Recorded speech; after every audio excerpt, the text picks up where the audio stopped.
Good afternoon, everyone, and welcome to the Rotary Club of Gainesville Tuesday meeting at the Cade Museum. Please remember to silence your cell phones. And for those of you watching in the future on YouTube, please go ahead and email your participation to info@rotarygainesville.org. Up first, to lead us in song and pledge, Jeff Sims. Thank you. I was so thrilled to see Gordon Hubble back with us. Yeah.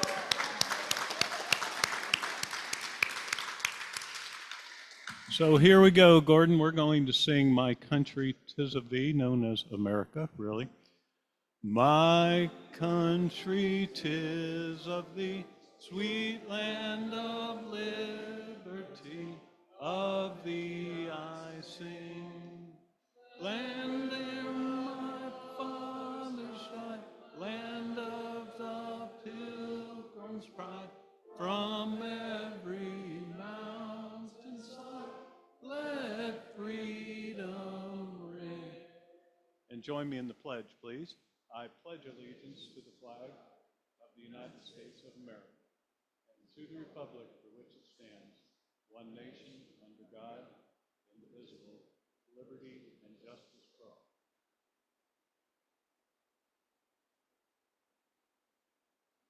For our invocation today, Lori Vidal. Thank you, thank you. You know, I have been anticipating this invocation, knowing that I would be doing it for quite some time. You might be aware of the fact that there's an election going on today. And so I'm thinking to myself, okay, how do you pray on a day like this? And so, and I think the Lord really told me to say this because what we want to be as a Rotary Club is unified around those things that we can be unified around. And so here is my prayer for us, that we will be able to put to making them a reality in our life, these things. The Rotary four-way test of the things we think, say, or do. It is the truth. Is it fair to all concerned? Will it build goodwill and better friendships? Will it be beneficial to all concerned?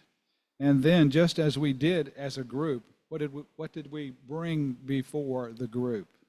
This pledge: I pledge allegiance to the flag of the United States of America and to the republic for which it stands, one nation, under God, indivisible, with liberty and justice for all. And so it is my prayer that those foundational thoughts that we have and say as a club will be our spirit of grace as we move forward as a club, whatever the outcome of this election. Amen.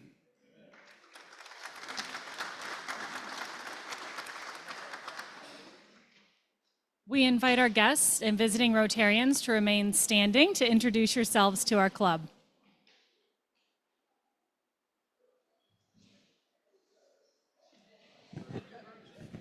Hello, fellow Rotarians. Matthew Brady here. I have the privilege of having Jesse Orozco here with me today. Not only a great guy, but a fantastic leader of Radiant's 43rd Street branch.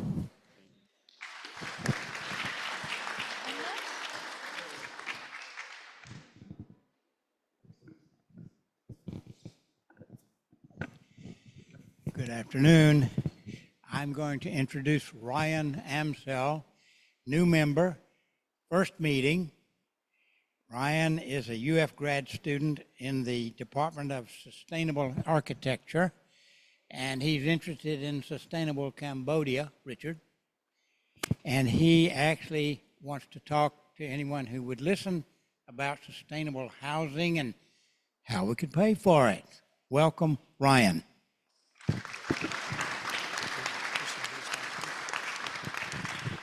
Good afternoon, everyone. I'm Deborah Newell, and on my right is Kimberly Marita and her father, Mario. She is a potential outbound student for Rotary Youth Exchange this coming year, the 25-26 school year, and they're here to meet as many of you as possible and to learn more about Rotary. On my right now is Julian Azul and his mom, Lacey, and his dad, Brandon, and he also is a candidate for the Rotary Youth Exchange this coming year. We have a busy few weeks. We're doing in-home interviews, and then they have district interviews with people that have higher pay grade than I do, and Ryan, and then they'll be hopefully gearing up to do everything that they need to do to be ready to go. So thank you.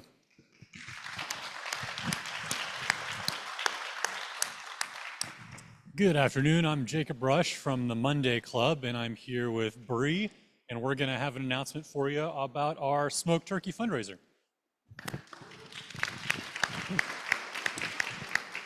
Good afternoon, fellow Rotarians. Greg Young here.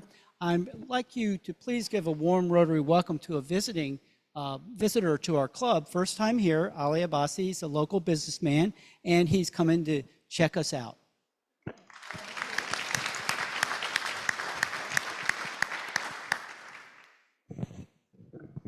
Good afternoon, I'm Hawes Adams. I will have with me today Bree Giederman. Bree is past president of the Greater Gainesville Rotary Club. She also is the owner-manager of Associates Realty Services, in my opinion, the premier property management company in Gainesville. Most importantly, she's my daughter.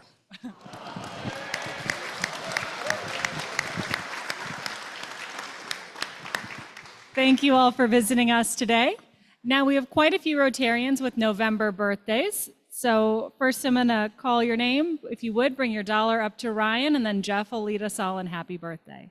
So happy November birthday to Dalton Baker, Don Bugos, Sam Fragale, Sam Goforth, Helen Gilstrom, Sam Holloway, Guy Jopling, Linda Kaplan, John Kelly, Parker Lawrence, Sarah Owen, Janine Singer, Kirk Smith, Kevin Thorpe, Lori Vidal, Phil Waite, and Kathleen Weinert. And now Jeff will lead us in happy birthday. Let's sing happy birthday. Happy birthday to you. Happy birthday to you.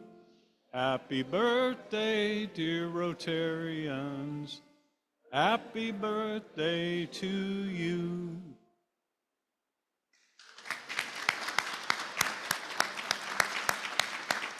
And to continue on the Election Day spirit, John Gregory with a poem.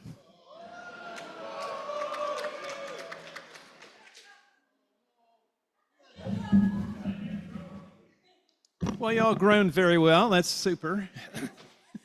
This poem is called Vote Now. Although the U.S. focuses on liberty, their choice is undoubtedly murky. The time of an election, in November, there's convection. It's the best time to pick a turkey. The other day, I saw on a huge truck a sign saying political promises was stuck. Someone thinks that it's bad with all the negative ads. It turned out to be a septic tank truck. When I was younger, my vote I'd get. When I was older, it would lift my spirit. I know now what they meant. Anybody can be president. I'm currently beginning to believe it. They say building a wall has no chance to keep Mexicans out of our lands. The Chinese, as we know, built one 3,000 years ago, and they still don't have any Mexicans. Hope you voted.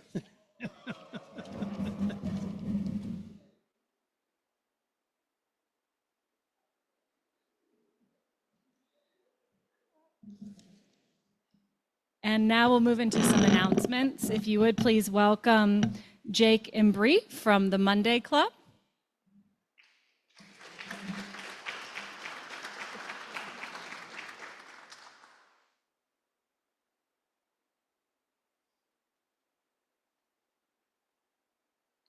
Good afternoon. So the Rotary Club of Greater Gainesville is smoking a bunch of turkeys as a fundraiser for our projects of Guatemala literacy and RILA.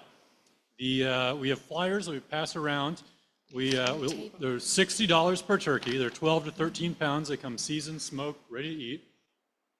Our deadline for getting orders in we're trying to do the 21st for orders, and then once they're smoked, we'll have them on the 26th or 27th, and we're going to bring them to central locations around Gainesville for delivery. So we're going to ask you, when you purchase one, to give us your contact information so we can tell you where the closest place is to pick it up. So you can order a turkey for yourself. You can donate a turkey if you like. They're $60 for one. We have a Rotarian who has access to a giant commercial smoker, and we'll be smoking them about 50 turkeys at a time if you would like one. They'll be delivered the Monday or the Tuesday before Thanksgiving in the evening, probably between 5 p.m. and 8 p.m. Same day that they are cooked. And if you order one, they have to be prepaid. So we do accept Venmo on your desk on the flyer. We also accept checks made out to the Rotary Club of Greater Gainesville, and of course cash. If you are interested, just please let us know. Thank you.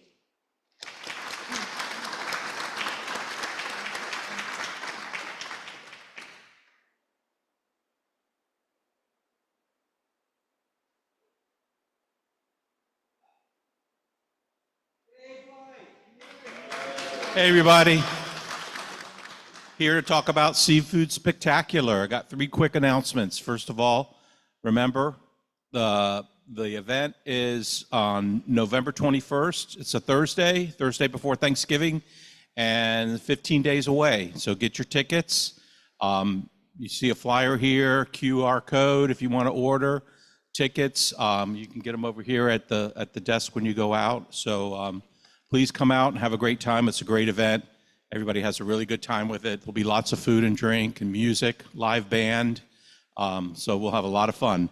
And along with that, we're going to have 2 work days out at Hatchet Creek where the event is. So I put a flyer out here for you. This Saturday and next Saturday from 9 to 12, come out. We do some cleanup and raking of leaves and wiping down things and wiping down tables and getting the place all shipshape for the event. So please come out. On this Saturday, Jason's going to be doing some grilling for us for lunch, hopefully. So that'll be a nice, fun event, okay? And the last thing is, if you want to work the night of the event, there's a sign-up sheet here.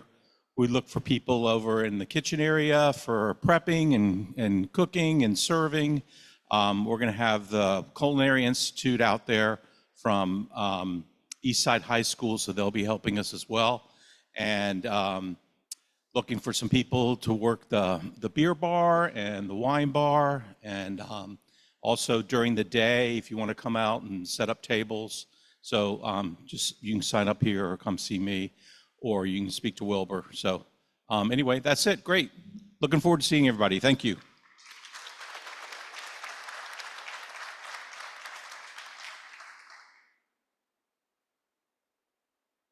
Good afternoon, everyone. On behalf of the Ethics in Business Award Committee, wanted to remind you that we have 1 week. Friday is the deadline for the 2025 award. If there is a business or individual that you know of that operates with high ethical standards and you think would be a worthy person to award this award to, please go to DACDB, download the form, and make a nomination. Thank you.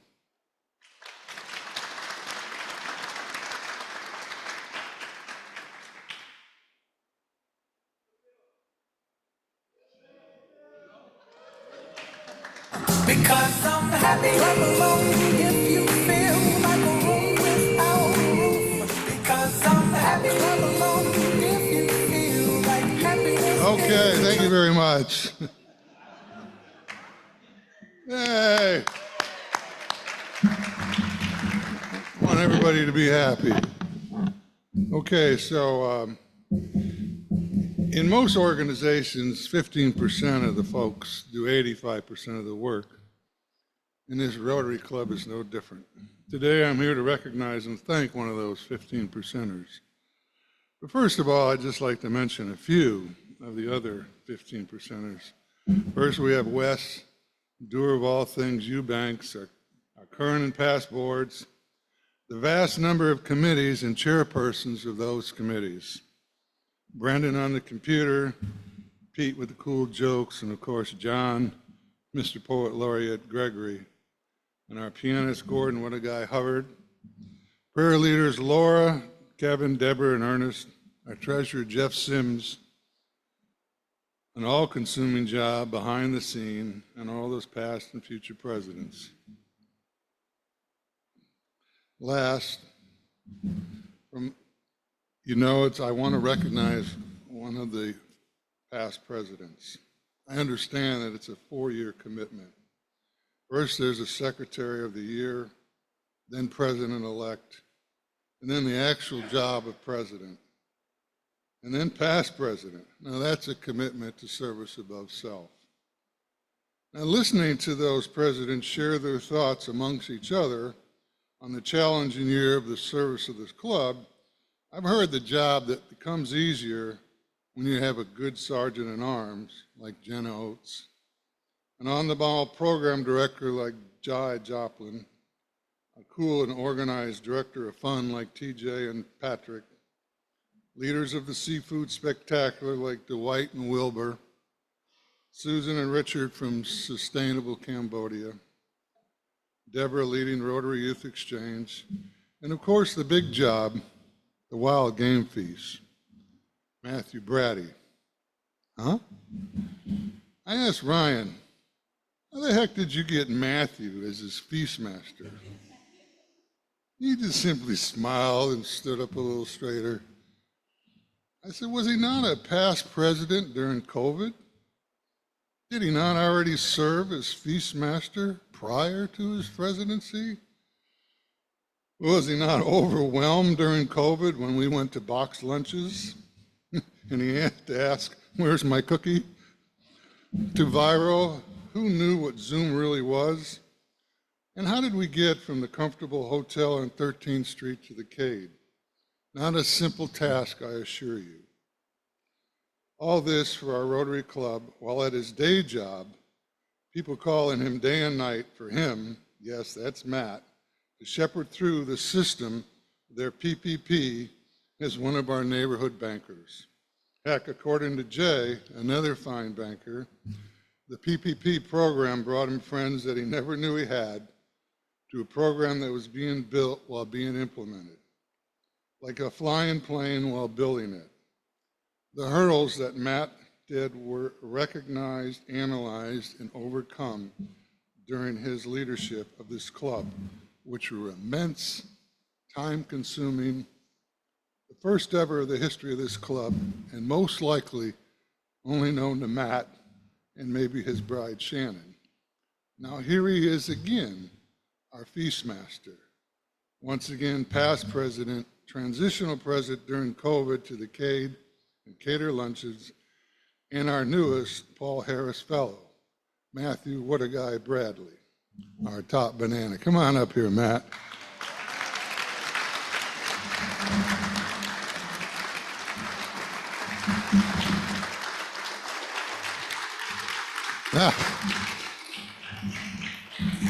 Now you guys, we're here when Matt celebrated his presidency. I actually gave him a bunch of bananas. You remember the bananas, Matt? Now I got him I don't still have those. I hope not. Now I got a 4-year pen. And Matt, you have my commitment to support the Wild Game Feast with my time, my talents, while limited, and my treasure to make this best Wild Game Feast better. And I got one other thing for you so that they know who's the leader here. I got you a 5-star banana hat. All right. There you go, Matt. Thank you.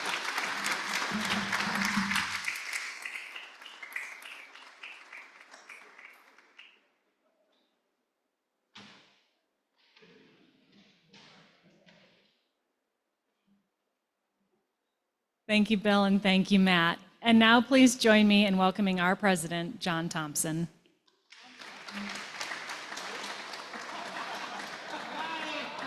Sorry, that was last week. Ryan Thompson. You may be excused. That's my uncle. Thank you. Welcome, everybody. It's great to see so many guests here today. I really appreciate everybody joining us. We have a wonderful program. A couple quick announcements. Thursday night at the Child Center for Early Learning, we're going to do an unveiling of the mini library, something we've had to reschedule a couple of times. So it's well anticipated, but we hope we have a good turnout. Looking to do 4 other mini libraries within the community. So this is something really special. Partnership that came to us from GNV for All, the UF chapter. So that's this Thursday at 6 p.m. at the Child Center. Also, we have a service project opportunity with the Child Center. Pardon me, sorting Thanksgiving bags. So Friday, November 22nd in the morning, we need about 5 to 8 volunteers to help sort bags and further our relationship with the Child Center. To introduce today's speaker, we don't need much introduction for Richard Allen and Susan Mastin. Please join me, and we look forward to your program. Thank you.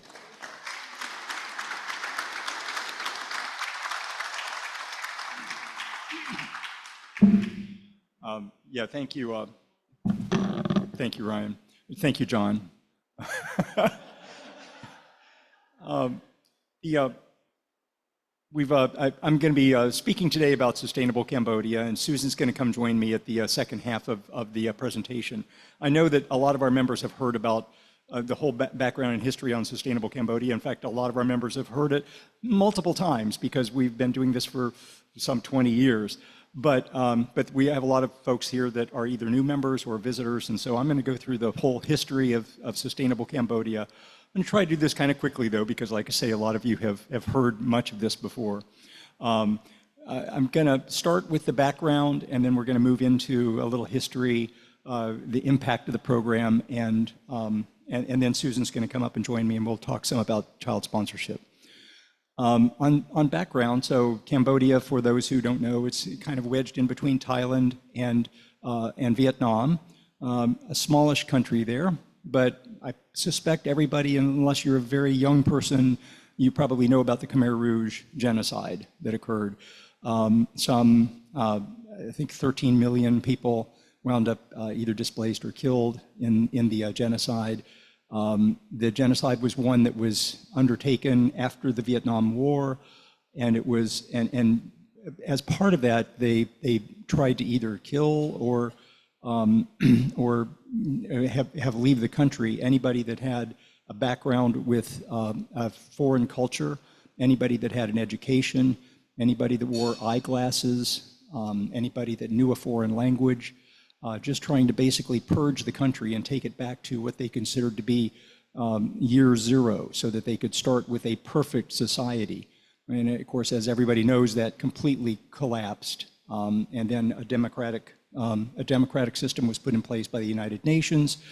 And then they had to rebuild the country with nothing, with no infrastructure, with no educated personnel, with nobody with an education, families that had been displaced and moved around the country to places they didn't even know.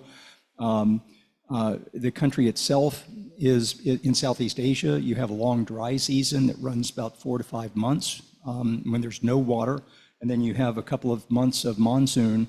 So it's challenging anyway there, and especially at the level of the children. They were needed to carry water. They were needed to work in the fields. You wound up with displaced families with kids raising smaller kids, and nobody had time for kids to be able to go to school. So it's a really challenging situation. And the Sustainable Cambodia program that Rotary is so much a part of is all about trying to help the Cambodian families raise their own quality of life, to create a sustainable quality of life and to help them to do that themselves. So it's all empowerment based. Brief history on this. I mean, how in the world did our club wind up being involved in Cambodia?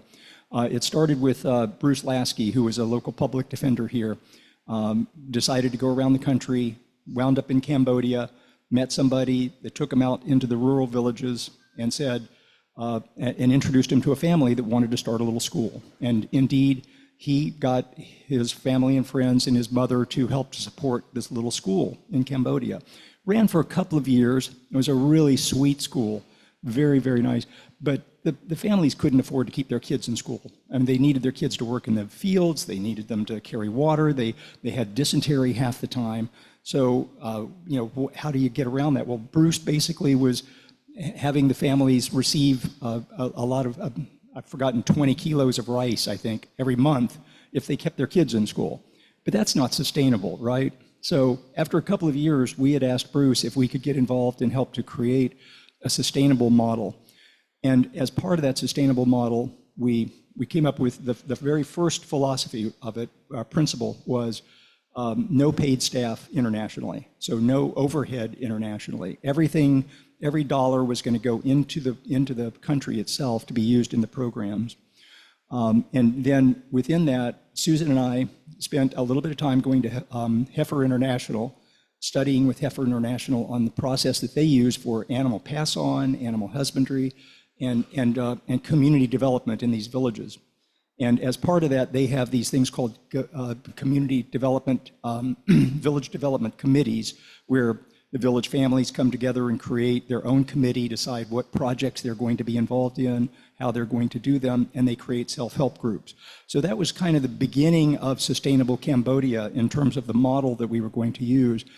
And it has evolved a lot since then. And primarily because Rotary got involved.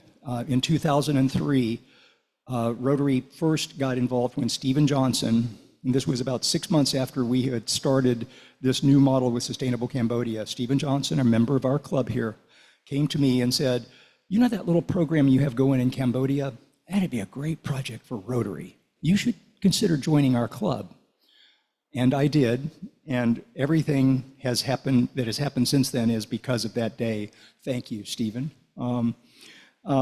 In early 2004, 5, and 6, we had trips that went over, including Tim Sorrell, who's the videographer at the University of Florida, Elena Fraser, who's been a big part of this over the years, did a lot of visits. In fact, I'm going back to that slide. I think this is,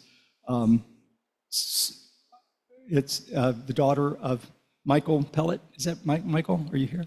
That's your daughter in there, right? In the back of that shot? Way in the back, that is she, yep. So Tim wound up, in one of those early trips, Tim wound up explaining to the Rotarians, to the Cambodians that we were working with over there, what Rotary was, and told them about, we've got all these different clubs around the world and all these different members, and that Rotary is about service above self. And when he said those words, service above self, you could see the light bulb go off in the eyes of these Cambodians. And they went, oh, you mean service not for yourself, but, and they really got it. And then the next question was, could we start a Rotary Club here? And sure enough, they did. And so in 2005, the first Rotary Club in Cambodia, made up of actual native Cambodians, got started. And that's when everything from there has just amplified. From that day, we wound up with Rotarians coming through from Canada, from Australia, from the United States. They would go to the RI website, look up to see if there was a club in Cambodia. Sure enough, there was. They would go visit Rotary Club of Passat. They got involved.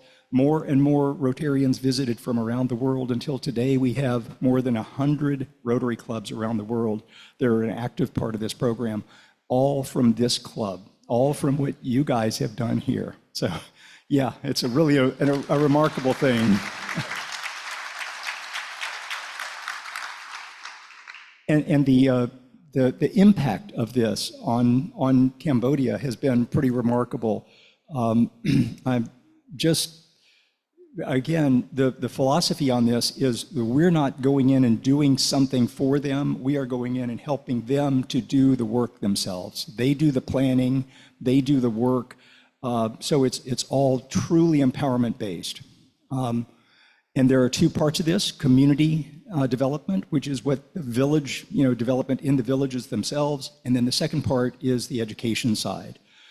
On the community development side, the whole program starts with a village development group. This is a good example here of village development groups of all the different families come together and they plan what projects they're going to do, where they're going to do them, what families are going to be involved, how they're going to support them. And those projects are usually things like water, clean water from wells. We have biosand filters and we have ceramic filters these are all locally produced filters, produced on site. Rooftop rainwater harvesting and latrines. This is kind of a fancy latrine you see in the back because this is one of the little community schools. The latrines that the village families have are not quite so fancy.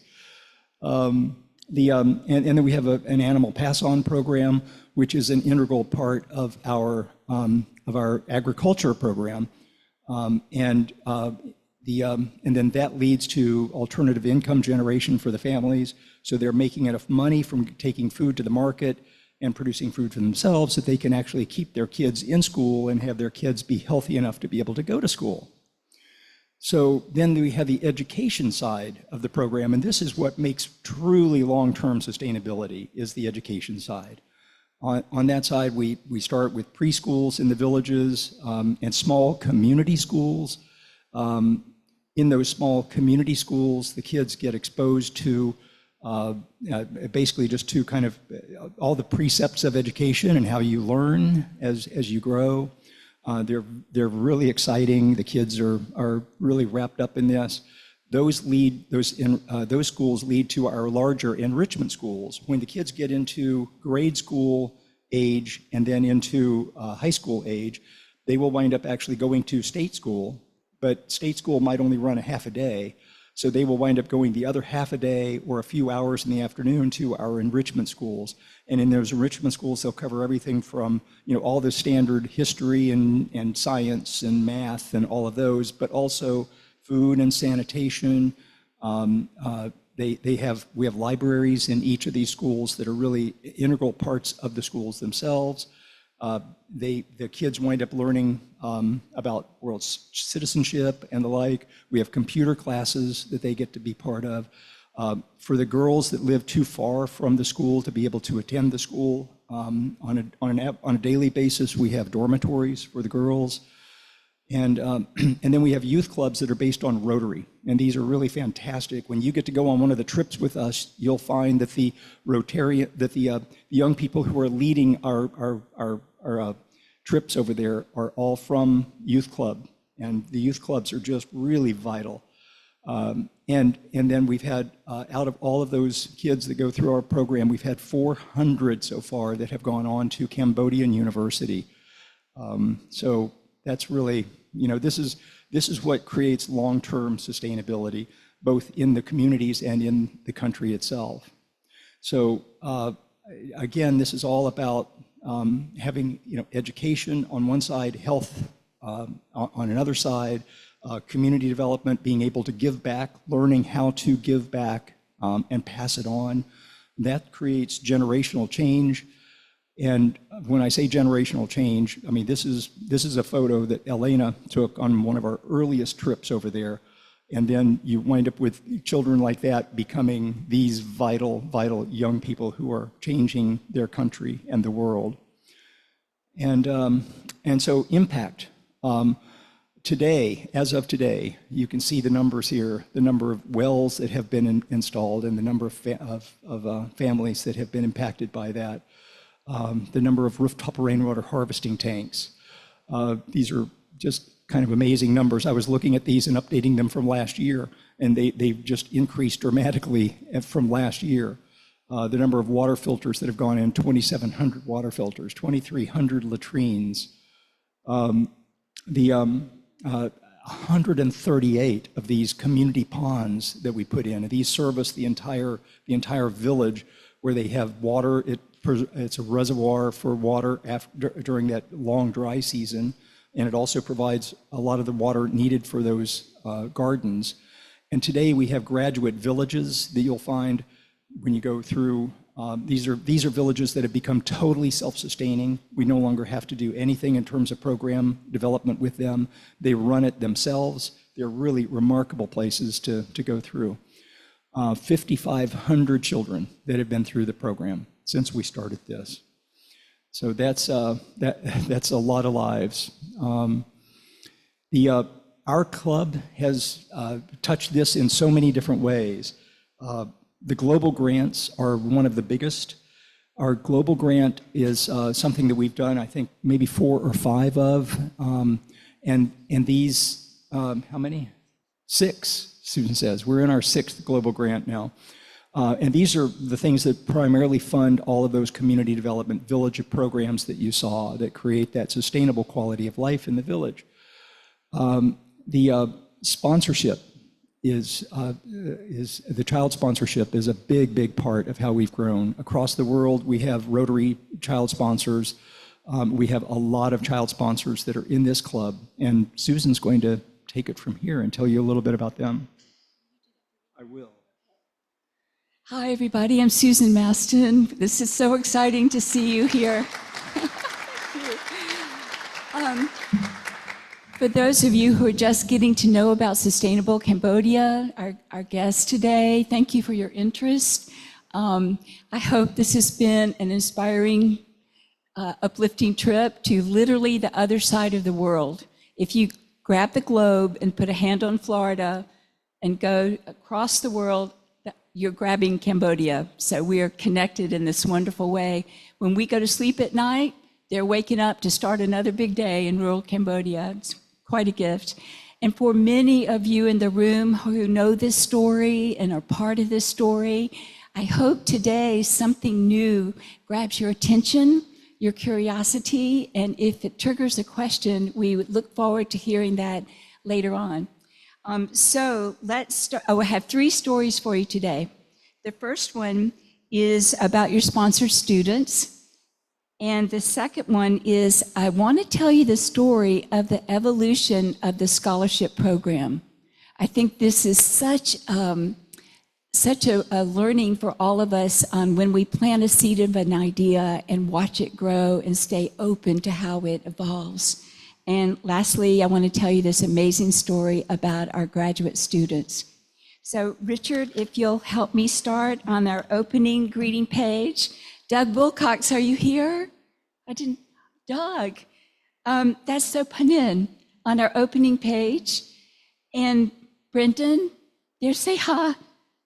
Isn't that something? So go, these are their kids. And there's a young woman who's just this shining, talented, caring, amazing person named Sichu, who keeps all the sponsors connected with their students through letters and stories and uplifting.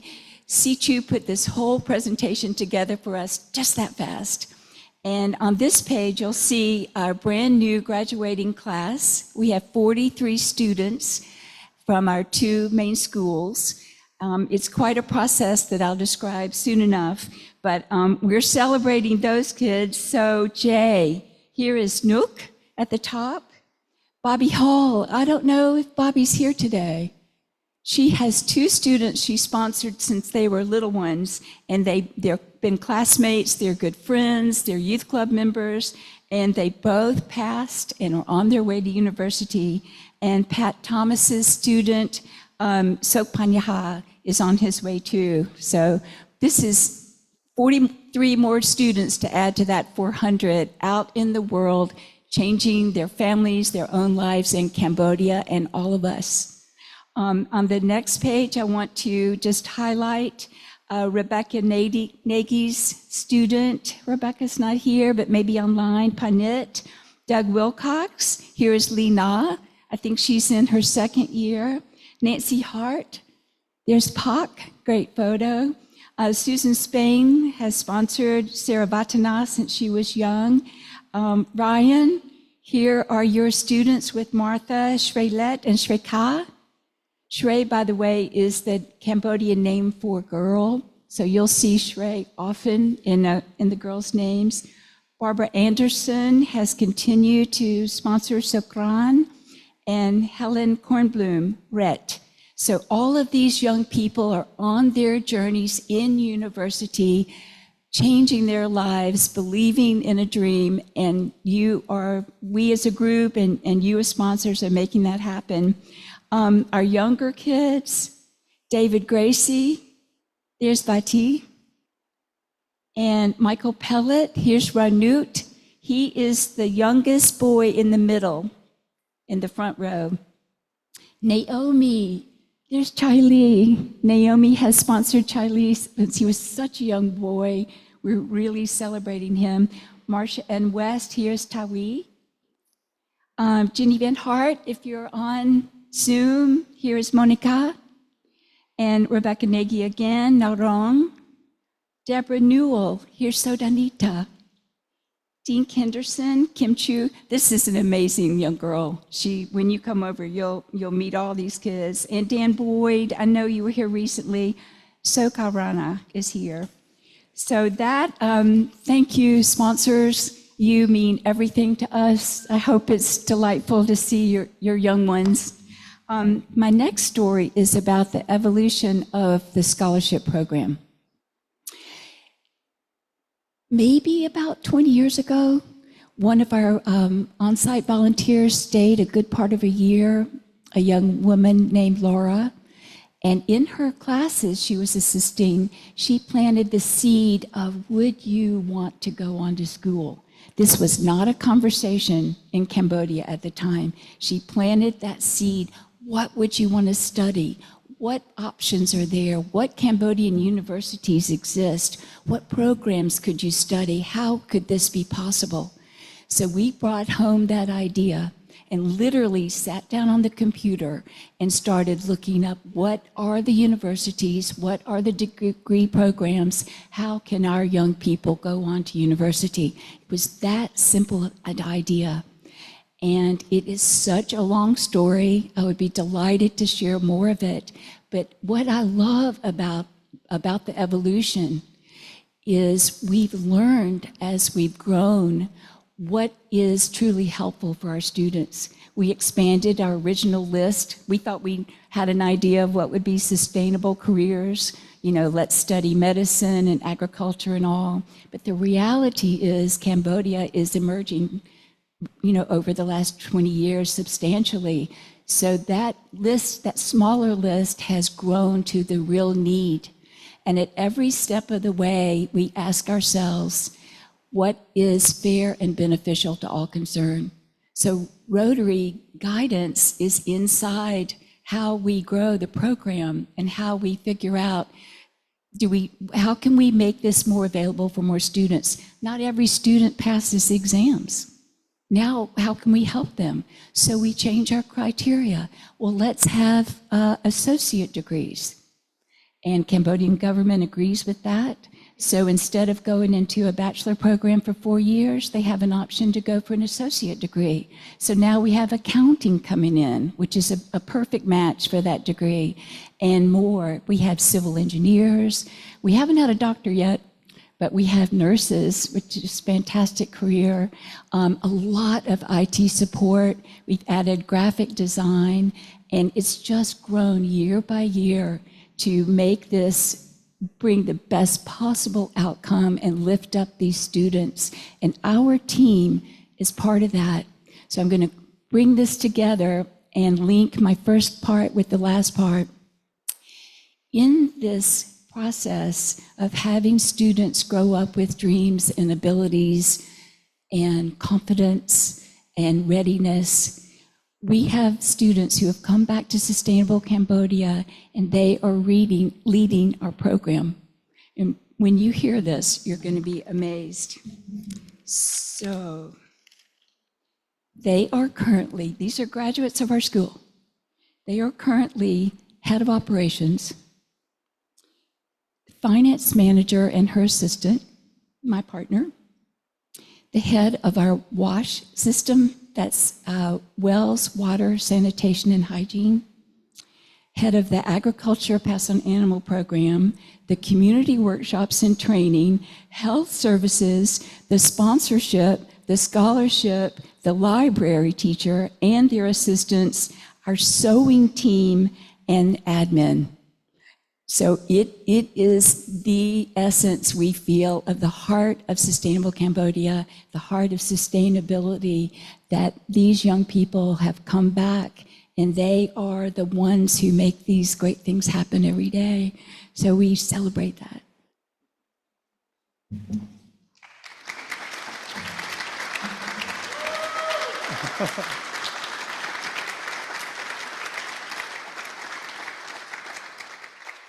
We're just going to wrap up really quickly with a little, and then we'll do a little Q&A if there's time. We'll the Rotary trips that we're doing. Tony and his wife are going to be on the January trip coming up.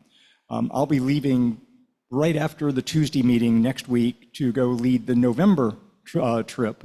But these are remarkable trips. So somebody consider signing up for the ones that are later next year in 2025 and in early 2026. We do 2 of these a year, and they're remarkable. You'll have maybe 30 to 40 Rotarians with you on the trip as you go through. This is just a representative sitting in one of the villages, talking with the village families and exploring all the different things that the village families want to be doing. You'll also, of course, get to visit Angkor Wat as part of the trip, which is a remarkable experience by itself. And then, what's really important, once a year we get this great opportunity for the auction. And so this is just a reminder, the auction is going to be coming up on December 3rd. It's here at the Cade.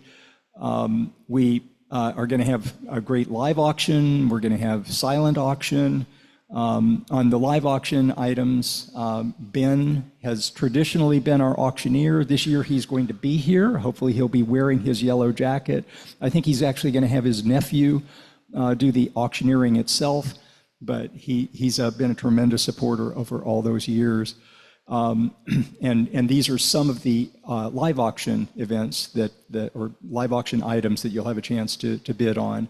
The indoor fishing trip that Ed Ellett does, which is great. David Gracie has a great, I have a great photo I wish I had shown, which we'll show at some point, of a remora being attached to David Gracie's son's leg as part of the fishing trip. Wild experience. I did it on purpose. Anyway, we'll have condominiums, beach weekends that are available for the auction. And then we're going to have a few of the folks that have been on the Zulu Safari over the years that will come and present about that between now and auction day. It's a remarkable experience, again, all by itself. You go to this incredible place in South Africa and just live in really plush tent experiences out in the safari areas. We have a great dinner party that's going to be put together by Dana and Margaret, I think. And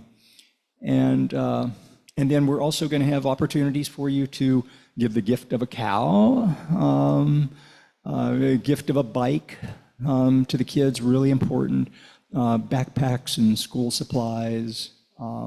And you can also contribute towards wells. We'll have a little Sustainable Cambodia auction table set up that'll have sewing items that are made by the sewing teams over there, and carved marble elephants. So anyway, December 3rd, if you would, over the next couple of weeks, invite anybody that you know, anybody non-Rotarian, Rotarian, future Rotarians, invite them to come to the auction, because that's what really makes it a lively experience. And with that, I think we're going to close and take any questions that you might have, and then we have a little surprise that we're going to do right at the end of the Q&A period, a little quick video. But any questions? We have to wait for the microphone to come. Thank you, Richard and Susan, as always, very informative.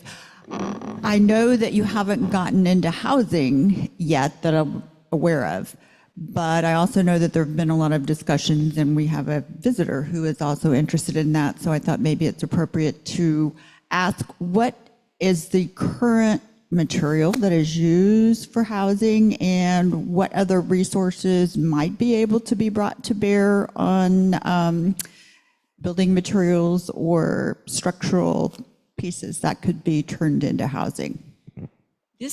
Housing has changed overnight. You've seen some of the houses on tilts from original materials, including grass or tin roofs. It's just this wave of development. So we're seeing houses even inside the villages out of block and brick, which is abundant in that area. They use rebar and all. The biggest challenge is land. When a family owns a piece of land and that child grows up and is beginning to start his or her family, they split the family land as much as they can. This feels like America's history too. So we're finding out more. Our staff is really educating this. Tell them about our team buying land together. Yeah, so we are looking at buying some land over there to do a little bit more sustainable model on the schools that we have. I'll also mention that the splitting of the land and that being such a big challenge in the past, where the families would have 6 kids and they would then need that land that they own to be split among 6. Here's the real secret, and here's the secret to world population problems. If you have if everybody gets a 12th grade education, especially women, you wind up with an average of 2 children. If you get out of school when you're in grade 9, you'll wind up with 5 or 6 kids. It's just that simple. The way that we solve world population problems is we educate everybody through grade 12. It's across the board with us. You can see everybody in Cambodia. We see it over there all the time. Jacob, we're going to only have time for one more question, if that's you that's looking to ask a question. I'm so sorry we've run over a little bit. Oh, no, mine is actually not going to be a question surprise. It's more like a comment. Thank you so much for what you do. And a young Rotarian like me, you guys know how much I really admire you guys. I try to adopt your model in South Sudan. So I'm just so grateful for you and Susan. Always not only open to Cambodia, but to the whole world. So mine is more a thank you than a comment. Thank you, Jacob. You inspire us too. You really do. And here's a thank you.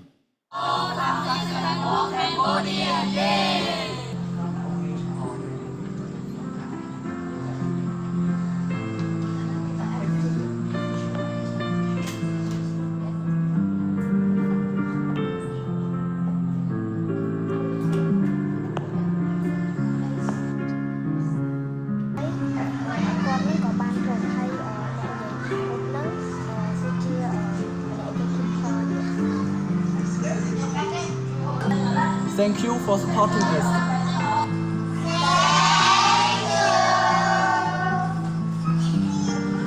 I wish you all the best. Love you from Sudan. Bye-bye.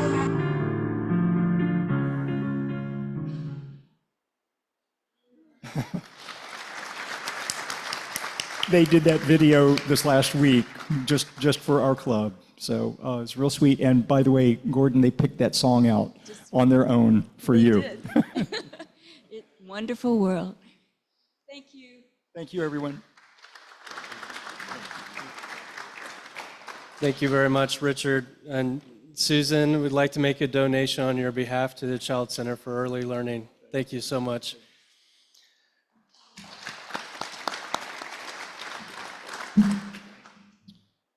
All right.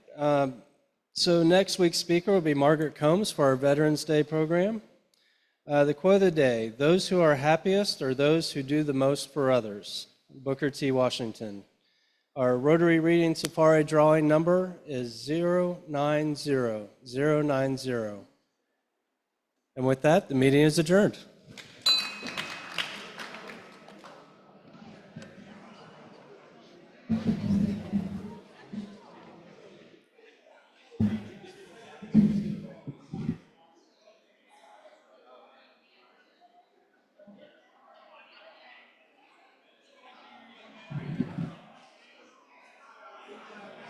Thanks, sir.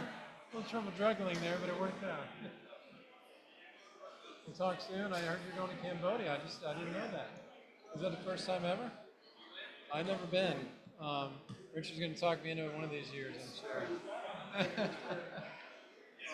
You and I got to obviously